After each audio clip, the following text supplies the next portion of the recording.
말씀을 시작하면서 먼저 인사를 드리고 시작하겠습니다. 지난 한 주 동안 다들 안녕하셨습니까? 다들 평안하셨습니까? 제가 인사를 여쭙니다. 아까 평화의 인사를 나누는 시간에 함께도 말씀드리고 기도하였지만 저희 가족에도 코로나 확진받은 사람이 3명이나 됩니다. 그래서 가정 안에 들어가면 저도 마스크를 쓰고 살고 나머지 제 아내와 제 아들도 마스크를 쓰고서 삽니다. 화장실도 따로따로 쓰고 수건도 따로따로 쓰고 밥 먹는 시간도 따로따로 하고 장소도 별도로 합니다. 예, 이게 쉽지가 않지요. 아픕니다. 그리고 불편합니다. 여러분들은 혹시 다른 지역에 계시는 광주에 계시거나 혹은 성남에 계시거나 또는 병원에 계신 다른 분들은 어떠십니까? 어떻게 지내셨습니까? 궁금하기도 합니다. 다들 아프지 않으셨으면 좋겠고 다들 평안하셨으면 참 좋겠습니다. 바래 봅니다. 제 소식도 전합니다. 아마도 제 소식을 궁금하신 분들도 있으리라 생각합니다. 아시기 때문에 함께 예배드린 여러분, 저도 지난 일주일간 다치지 않았습니다. 무사하였습니다. 제 하루의 일과는 월요일부터 금요일까지 새벽 3시에 일어납니다. 새벽 3시에 알람을 설정해서 일어나서 기상하면 그 다음에 잠에서 깬 다음에 바로 단톡방, 단체 카톡방에다가 그 이야기 어떤 글을 씁니다. 그 제가 속한 그룹이 27명으로 되어 있는 출근방이라는 단톡방이 있습니다. 그 출근방에 저 출근합니다라는 걸 글을 올리는 거예요. 제가 보니까 그 27명 방 중에서 대략 2시 48분, 아니 2시 50분이면 첫 번째 사람이 출근합니다라는 걸 올립니다. 그리고 제가 한 세 번째나 혹은 다섯 번째, 여섯 번째 정도로 제가 올립니다. 출근합니다. 오늘 출근합니다는 뜻입니다. 결근하지 않습니다는 뜻입니다. 저만이 아니라 다들 그 출근방, 사실은 그렇게 새벽부터 울리는 단톡방이 있으면 정말 다 방해가 되지 않겠습니까? 원하지 않습니다만, 그런데 그 출근방만큼은 그 알람을 끄지 않습니다. 왜냐하면 새벽 3시부터 일어나기 시작해서 혹시라도 늦잠을 자거나 알람을 들어서도 일어나지 못하는 사람들 때문에 그렇게 출근방에 알람을 끄지 않아서 늦게라도 그 알림 소리를 들으면서 카톡 소리를 들으면서 일어나라고 하는 뜻이 있습니다. 예약 그래도 지금까지 바라보니까 아픈 사람들을 빼고서는 대부분 다 27명 중에서 27명 혹은 25명, 6명이 출근 보고를 올립니다. 그렇게 해서 제가 3시에 준비해서 씻고 아침을 먹고 새벽에 아침을 먹고 가방을 챙기고 옷을 챙겨서 3시 40분이면 제가 차를 타고 그 공장으로 출근을 합니다. 건설 현장으로 출근합니다. 그때부터 시작해서 저는 4시 40분까지 제가 가는 사업장으로 도착을 해야 합니다. 사업장에서 도착하여서 그때부터 대략 퇴근 시간이 저녁 7시입니다. 따져보니까 그냥 사업장에서 있는 시간이 대략 14시간 정도 됩니다. 그 앞뒤로 출근 시간, 퇴근 시간 합치면 대략 한 16시간에서 17시간 정도가 대략 제가 출퇴근을 포함하여서 그 현장에서 있는 시간들이 그렇게 됩니다.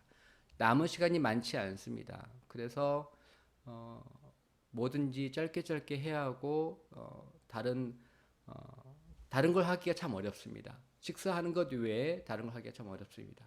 그때도 그래도 매일같이 집으로 퇴근하여서 돌아오면 오늘 그 입었던 모든 것들을 다 빨아야만 하기 때문에 그것까지 다 하고 나면 빨라야 10시에서 10시 반까지 다 마무리가 됩니다. 그리고 나서 바로 잠자리에 들어서 잠을 청합니다. 잠은 금방 잡니다. 그렇게 해서 제가 하루를 보내서 다음 날을 준비하는 것을 일주일 동안 합니다. 지난 첫 번째 주를 보낼 때에는 월요일부터 토요일까지 일하였는데요. 참 감사하게도 저는 정말 너무 좋은데요. 지난주 두 번째 주부터는 토요일 날 근무하지 않고 월요일부터 금요일까지 근무하기로 그 팀이 정했습니다. 제 개인이 임의로 정하는 것이 아니라 그 함께 그룹으로 일하는 그 팀에 따라서 결정이 됩니다. 저 혼자 빠진다고 하면 그것은 허락되지 않고요. 저 혼자 일하려고 해도 팀이 일하지 않으면 일은 진행할 수 없기 때문에 그것도 안 됩니다. 다행히 금요일까지 하고 토요일 날은 근무하지 않게 되어서 이렇게 예배를 준비하는데 훨씬 더 많은 도움이 되고 있습니다. 너무 감사합니다. 제가 지난 일주일간 잘 지냈습니다. 첫 번째 주를 보낼 때에는 가장 어려웠던 게 물론 서 있는 것, 걸어 다니는 것이 가장 어려웠는데 너무 긴 시간을 걷고 서 있다 보니 발가락들에 물집이 많이 잡히고 피멍 같은 게 생겼었습니다. 그런데 지난 일주일 동안에는 신발도 바꾸고 압박 테이프도 붙여고 하다 보니 또 어느 정도 적응을 했나 봅니다. 그 물집이 터지지 않고 잘 아물어서 굳은 살로 바뀌어지고 있는 중에 있습니다. 그래서 지난 일주일 동안에는 서 있거나 걷는데 큰 지장이 없었습니다. 여전히 서 있고 걷는 것이 쉽지는 않은 일입니다만 그래도 통증이 많이 줄어들어서 훨씬 더 낫습니다. 저를 바라보는 사람들이 저에게 그런 생각합니다. 언제까지 그 일을 할 수 있을까? 이런 생각을 합니다. 쉬운 일이 아니고 적응하기 어려울 텐데 못 버틸 텐데 라는 생각을 합니다. 그런데 이것은 단지 제가 목사이기 때문에 그동안 건설 현장에서 일해보지 않은 사람이기 때문에 갖는 것이 아니라 사실은 다른 사람들도 다 마찬가지인 걸 제가 알게 되었습니다. 어느 유튜브 방송에 보면 유튜버가 하는 것에 보면 이렇게 써 있습니다. 타이틀이 이렇습니다. 많은 젊은 사람들이 평택 고덕으로 돈 벌러 갔다가 많이 바로 그만두는 이유가 무엇인가 하는 제목으로 썸네일을 해서 그래서 유튜브에 내용을 올렸습니다. 그 사람이 올린 내용은 거의 다 맞습니다. 제가 가서 지난 일주일, 2주일을 지내보니 틀리지 않습니다. 정말 많은 사람들이 갑니다. 그런데 새로 가는 사람들이 많은 만큼 그만두는 사람들도 굉장히 많습니다. 그래서 보통 일주일 만에 그만두는 사람이 정말 많고요. 또 오래 버텨서 한 달 동안 버티다가 그만두는 사람들도 굉장히 많다고 합니다. 사실은 지난 4일 전에 처음으로 출근한 다른 근로자 한 명이 있었습니다. 그분은 이미 다른 지역에서 노가다라고 말하는 그런 근로의 일을 잘하던 분이었고 나름대로 기술이 있는 사람이었습니다. 그 사람은 제가 있는 지역에 출근한 첫 번째 날 오후에 제가 함께 같이 일을 했었는데 그분이 저한테 말하기를 저는 오늘 하루 일하고 더 이상 안 하기로 결정을 내렸습니다. 라고 얘기하고 여기 건설 현장은 너무 힘들다고 차라리 내가 전에 일했던 대로 돌아가는 게 더 낫겠다라고 한 5, 60만 원 더 벌려고 여기까지 왔는데 이렇게 지내다가는 내 몸이 못 버티겠다라고 얘기합니다.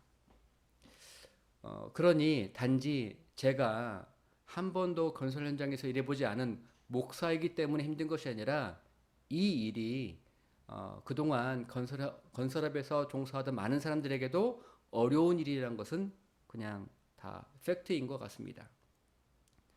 게다가 제가 저보다 더 먼저 그 일을 시작하였던 사람들에게도 그동안 3개월, 4개월 이렇게 먼저 그 현장에서 일하는 사람들에게도 그 일은 힘듭니다. 왜냐하면 그전에는 지금부터 한 달 전까지는 조기 출근이라는 것이 없었다라고 합니다. 그래서 새벽 5시에 일을 시작하기 때문에 4시 정도까지는 출근을 해야 하는데 그런 일들을 안 하다가 새벽같이 일어나서 출근하다 보니 너무 잠자는 시간이 적은 거예요. 그래서 그게 정말 어렵다라고 합니다. 저보다 먼저 2개월, 3개월, 6개월 되신 분들도 하루 종일 피곤해하고 잠이 모자라서 어려워합니다. 어려운 겁니다. 저도 어렵고요. 저도 힘듭니다. 하지만 그게 단지 저만의 일은 아니란 거지요. 그 일은 누구에게나 어려운 일이고 쉽지 않은 일입니다.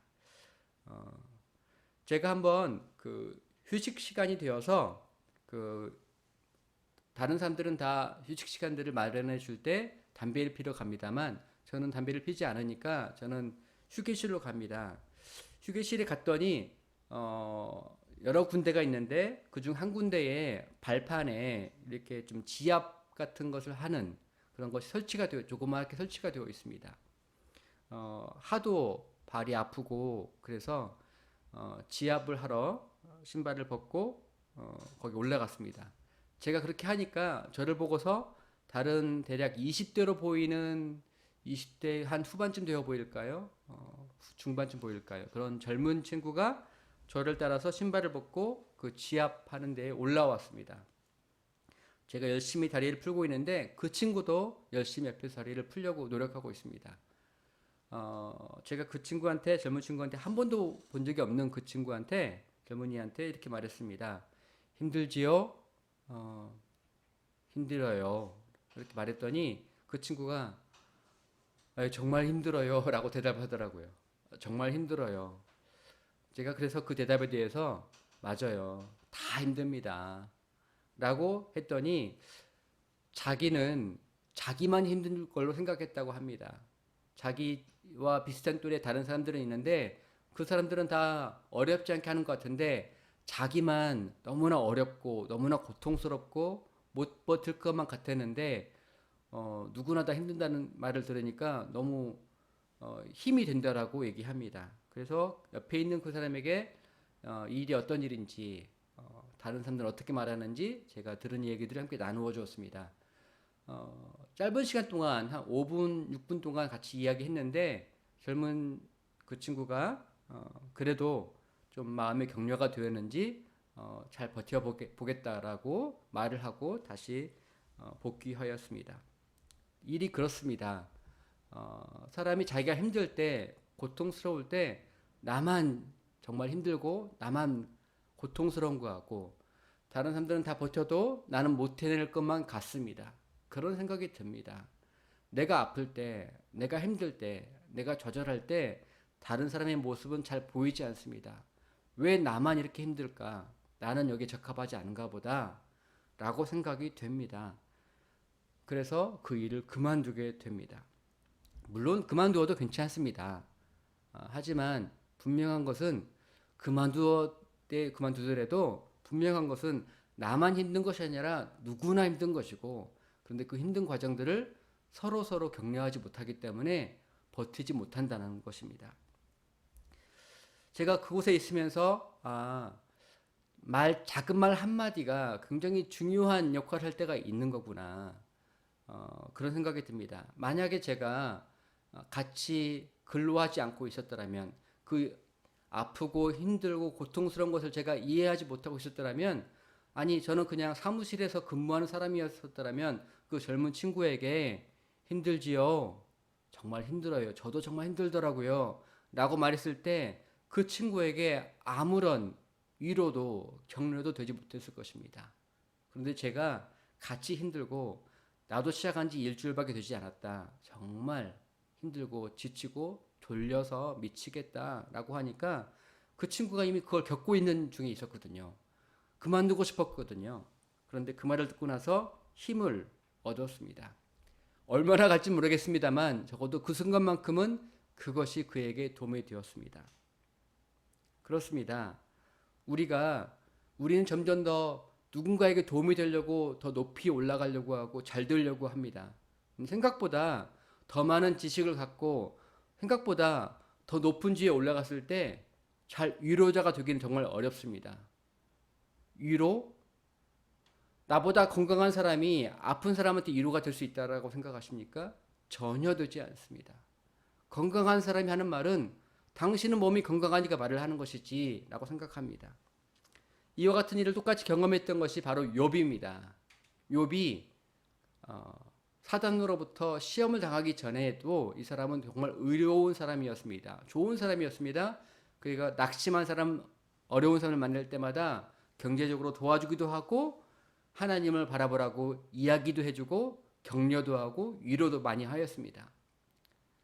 그런데 욥 본인이 아프고 힘들고 모든 것을 다 빼앗기고 건강마저 잃었을 때, 아내마저 떠났을 때, 그랬을 때 그가 비로소 그 고통에, 정말 지극한 고통 가운데 있었을 때 그 세 명의 친구가 찾아와서 너 그래도 네가 지금은 시작은 미약하지만 나중에는 창대해질 거야.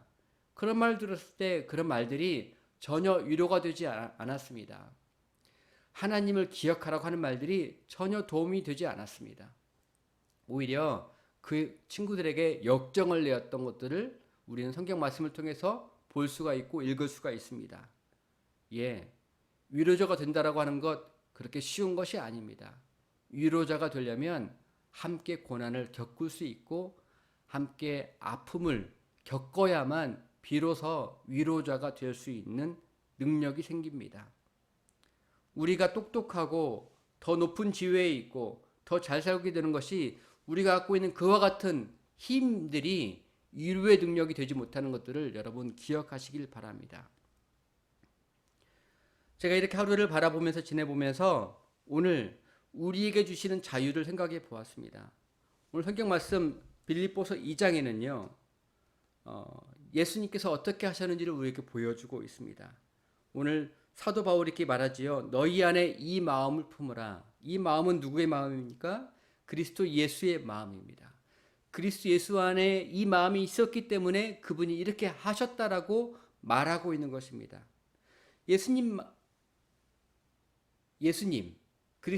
그리스도 예수 안에 어떤 마음이 있었습니다. 그 마음 때문에, 그 마음이 있었기 때문에 그는 어떠한 행동과 결단과 선택을 내린 것입니다. 근데 그것이 무엇입니까? 6절, 7절, 8절입니다. 이 세 가지의 말씀, 3절의 말씀을 통하여서 그 마음에 그 중심이 있었기 때문에, 그 태도가 있었기 때문에 그분이 하셨던 것, 이것은 복음의 총화라고 할 수 있습니다. 그 내용을 다시 한 번만 제가 읽어드리겠습니다. 그는 근본 하나님의 본체시나 하나님과 동등됨을 취할 것으로 여기지 아니하시고 오히려 자기를 비워 종의 형체를 가지사 사람들과 같이 되셨고 사람의 모양으로 나타나사 자기를 낮추시고 죽기까지 복종하셨으니 곧 십자가에 죽으심이라. 이러므로 하나님이 그를 지극히 높여 이 모든 이름 위에 뛰어난 이름을 주사라고 되어 있습니다. 성경 말씀을 6절 말씀 바라보면 예수님은 하나님과 그 본질상 본체가 동등하다라고 되어 있습니다. 예수님과 하나님과 성령님은 삼위일체로서 동등한 지위를 갖고 계십니다. 그런데 예수님의 마음에 무엇이 있었습니까?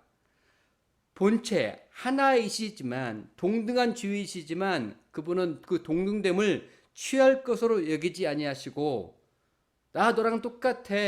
내 지위가 너랑 비슷해. 못하지 않아. 너랑 나랑 버금가잖아.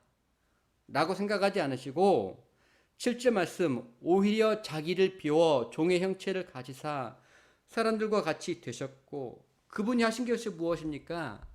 하나님의 마음을 하나님의 고통을 그분이 보시면서 함께 느끼시면서 비록 나와 하나님은 하나님 아버지는 동등한 주의지만 아버지의 마음을 헤아려서 그분의 고통을 헤아려서 어떻게 하기로 하셨냐면 종의 형체를 가지게 되셨다라고 하였습니다.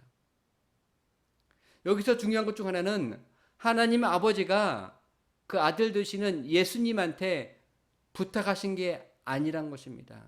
강요하신 것이 아니란 것입니다. 내가 너보다 더 높아. 그러니까 너는 내 말을 들어. 내가 지금 마음이 힘들거든. 내가 고통스럽거든. 네가 가서 그 일 좀 해. 라고 하신 게 전혀 아니란 것입니다. 하나님의 마음 가운데에 창조주 하나님 아버지 마음 가운데 고통이 있었습니다. 왜 그렇습니까? 하나님이 지으셨던 피조세계 가운데 으뜸이었던 인간에게 죄악으로 말미암아 큰 고통과 아픔과 어두움이 임하였습니다.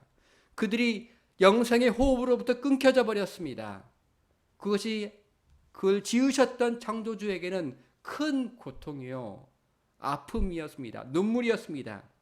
그와 함께 보았던, 함께 창조의 역사에 참여하였던, 말씀이 되셨던 예수 그리스도께서는, 예수님께서는 그걸 통하여서 하나님 아버지의 강요나 부탁이나 지시로 말미암은 것이 아니라 스스로 하나님과 동등됨을 취할 것으로 여기지 아니하시고 자기를 비워 종의 형체를 가지셨다라고 하였습니다.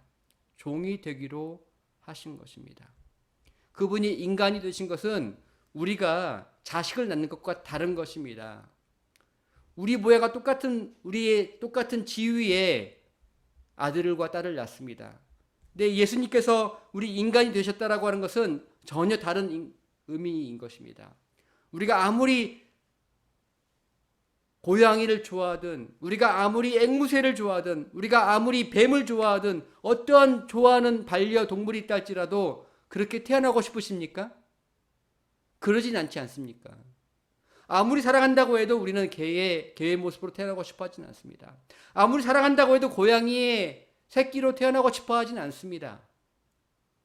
아무리 사랑한다고 해도 우리는 그와 같이 낮아지고 싶어 하진 않습니다.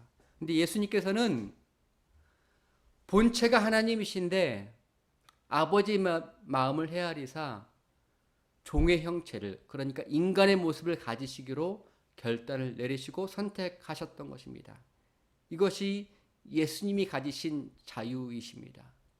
예수님은 자유로서 아버지의 마음을 헤아리시고 그분의 마음을 위로하시고 싶어 하셨습니다. 그분에게 도움이 되어드리고 싶었습니다.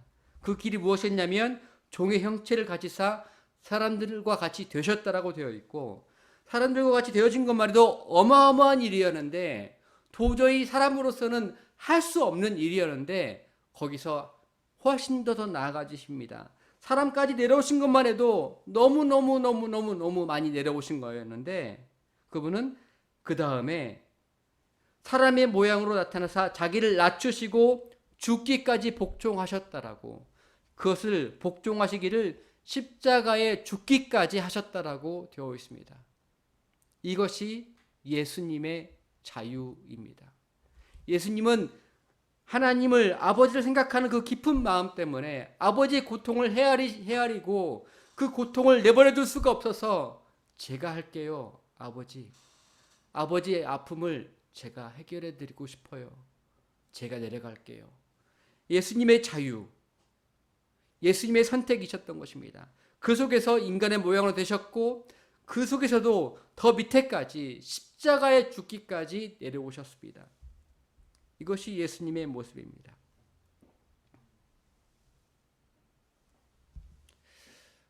제가 삼성의 평택에 있는 고덕 건설 현장으로 가보니까 정말 수만 명을 만납니다. 근데 수만 명을 만나더라도 제가 다 알지를 못하잖아요. 누가 누군지 전혀 알지 못합니다. 저는 다만 제가 있는 사업장에 있는 27명을 만나게 되고, 그 중에서도 제가 함께 숙소를 생활하고 있는 저 말고 3명을 더 깊게 알게 됐을 따름입니다. 지금 만나는 사람들이 특별히 여러 명을 다 깊이를 알지 못하죠. 하지만 알게 된 사람 가운데서는 코인 같은 주식을 하다가 망해서 온 사람도 있고요. 또 어떤 사람은 여러 가지 일을 하다가 이제 주로 하는 일이 여러분 잘 모르실 것 같아요. 저도 좀 뉴스에서만 들어봤던 보도방을 운영하는 사람이 있습니다. 보도방이라고 하는 거 잘 모르실 텐데요. 그런 거 나중에 검색해 보십시오.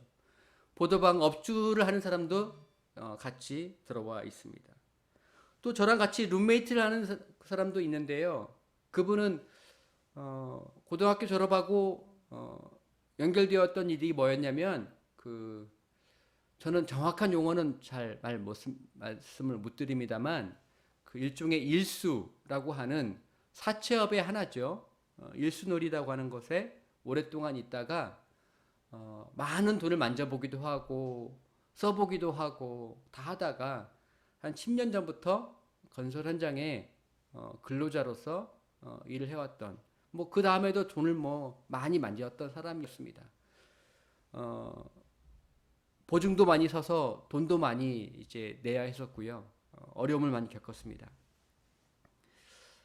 그분들이 다 하는 말이 정말 똑같이 있습니다.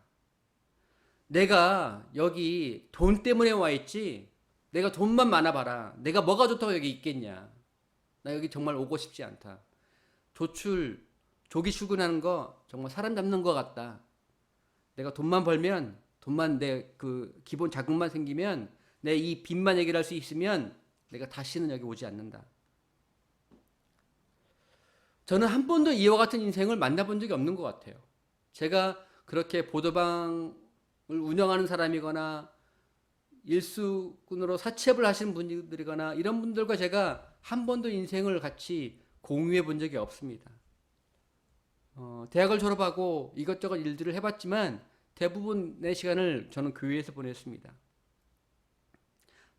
교회에서 만나는 다양한 교인들의 삶을 내가 이해하고는 있긴 합니다만 이렇게 같이 어떤 일하는 현장에서 그와 같은 사람을 만난 적이 없습니다. 정말 그야말로 클래스가 다른 그런 것들을 제가 느낍니다.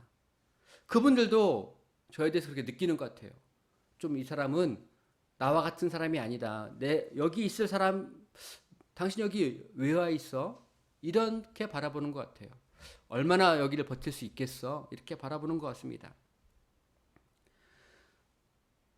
저에게 어떤 큰 어려움이 있어서, 큰 고통이 있어서, 큰 뭔가 문제가 있기 때문에 저 사람도 저렇게 분명히 사무직인 것 같은데 여기까지 와서 일하고 있는 걸 거야. 부도 맞았나 봐. 사업에 실패했나 봐. 사기꾼한테 사기당했나 봐. 이렇게 생각을 하고 말을 하곤 합니다. 저도 마찬가지로 거기 일부러 가고 싶어서 한 게 아니라 어쩔 수 없이 거기까지 내려왔다라고 인생의 막장처럼 자기들이 이야기를 합니다. 스스로도 그렇게 얘기합니다. 내가 여기 돈만 벌면 여기 있지 않는다라고 말합니다. 무슨 말입니까? 다 올라가려고 합니다. 어느 누구도 그곳으로 내려가려고 하는 사람이 없습니다. 다 올라가려고 발버둥 칩니다. 제가 미국에서 만났던 한 집사님을 제가 떠오르게 됐습니다. 그분은 본래 한국에서는 영농 후계자라는 사람이 되어서 그 돼지 축사를 운영했던 사람입니다. 정말 수천만 원을 지원받아서 축사를 짓고 정말 억대 매출을 가져올 만큼 잘했던 사람인데 결국은 망해서 부도를 맞게 되었습니다.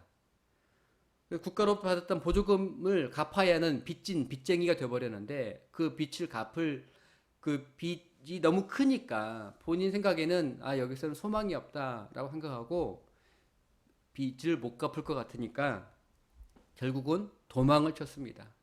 미국으로 가기 위해서 아무것도 없이 그냥 비자 하나 가지고, 여행 비자도 아니죠. 여행 비자도 없으니까 멕시코로 가서 멕시코 간 다음에 멕시코와 미국 사이에 강이 있는데 아내와 어린 두 아들을 데리고서 그 강을 한밤중에 건너갔습니다. 커미션을 주고 인도자를 따라서 가는데 그 강을 지나가면서 그래도 가장 강물이 약해지는 그곳에 어두울 때에 아빠가 큰 아들을, 엄마가 작은 아들을 안고서 거기를 지나가는 거예요. 도강하는 것입니다. 생각보다 거기에서 미끄러져서 죽는 사람들도 있습니다. 그러니까 그것은 생사를 건 도강이었습니다. 자식을 데리고서 건너간다는 거 정말 어려운 일이지요. 근데 그분이 결국 그 강을 건넜고 그 4명의 가족이 미국에서 불법 체류자로서 머물면서 많은 어려움들을 겪고 인생의 재기를 꿈꾸면서 걸어왔습니다.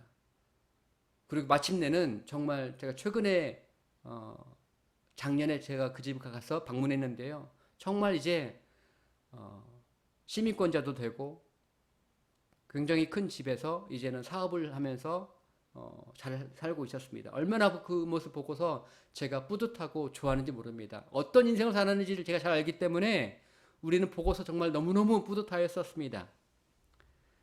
하지만 분명한 것은 비록 그와 같은 것들을 인생의 재기를 꿈꾸면서 그분도 역시 내려가는 길이 아니라 올라갈 길을 찾아갔었습니다. 누구나 다 올라갈 길을 찾습니다. 사람들은 다 그렇습니다. 그런데 우리 예수님은 올라갈 길을 찾는 것이 아니라 내려갈 자유를 선택하셨습니다. 그분은 자유로우셨습니다. 아버지의 마음을 듣고서 깊이 알고서 아버지를 돕고자 아버지의 기쁨이 되고자 아버지의 힘이 되고자 그분은 내려가기로 하셨습니다. 내려가기로 하는데 보통 내려가는 것이 아니라 인간이 되기로 하셨고 그 사람의 모양 중에서도 종의 모습을 가지시기로 결정하셔서 십자가에 죽기까지 복종하셨던 분이 우리 예수님이십니다.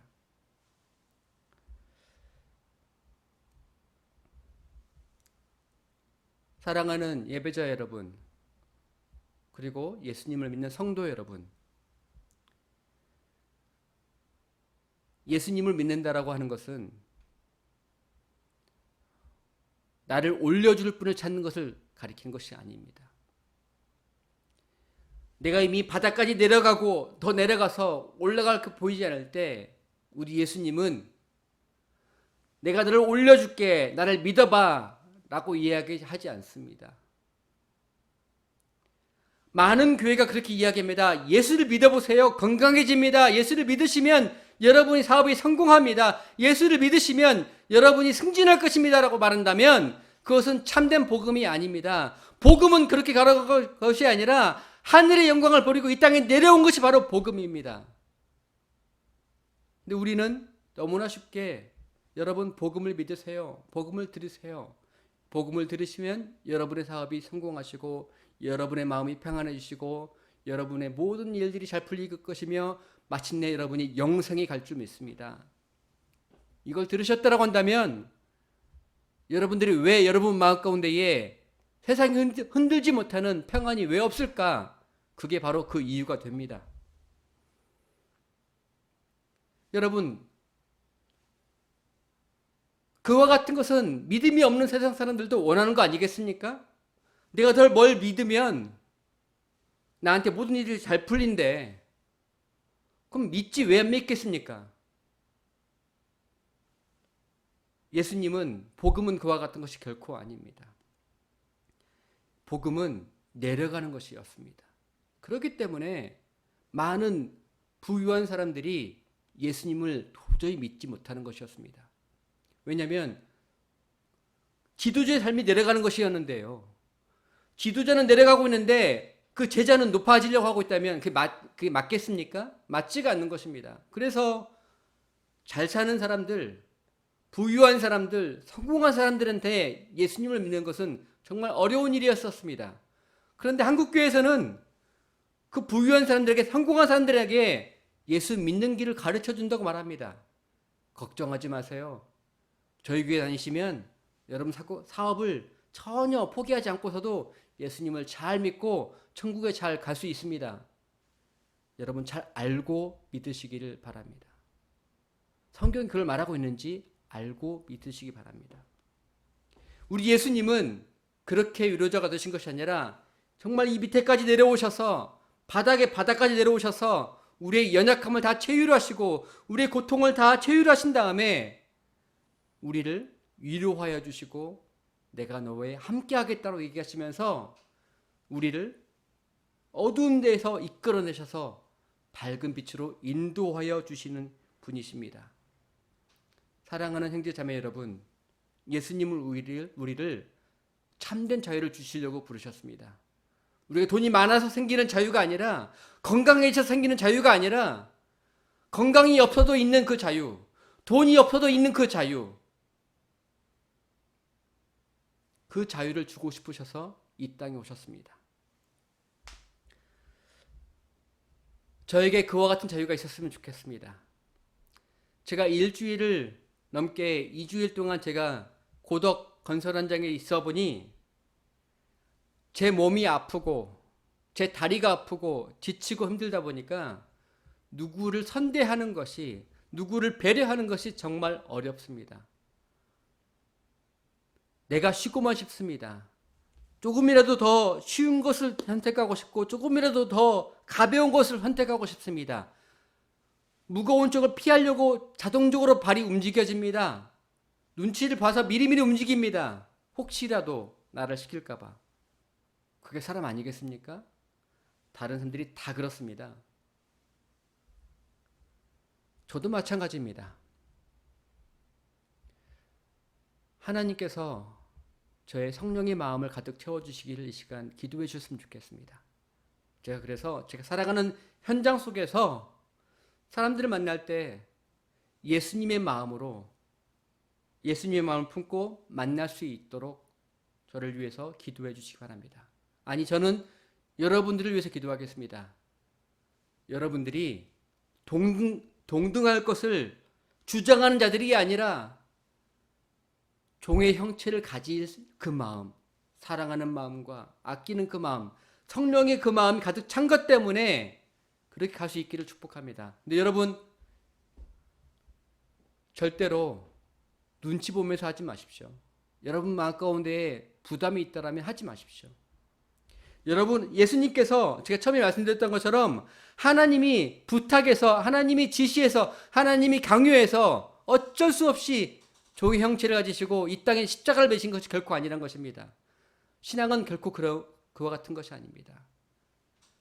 기꺼운 마음으로, 자원하는 마음으로 선택하는 그 자유 속에서 예수님은 그 일을 감당하셨습니다. 사랑 때문에 그 일을 감당하셨습니다. 그렇다면 우리들도 마찬가지가 아니겠습니까? 우리 이 시간 같이 기도하실 텐데요.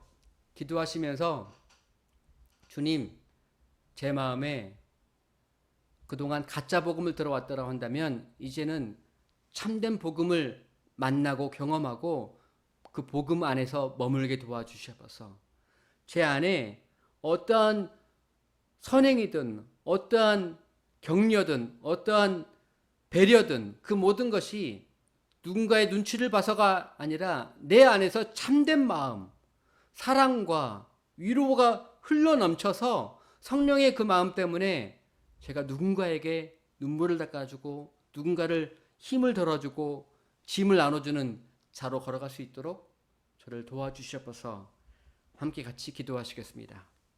지금은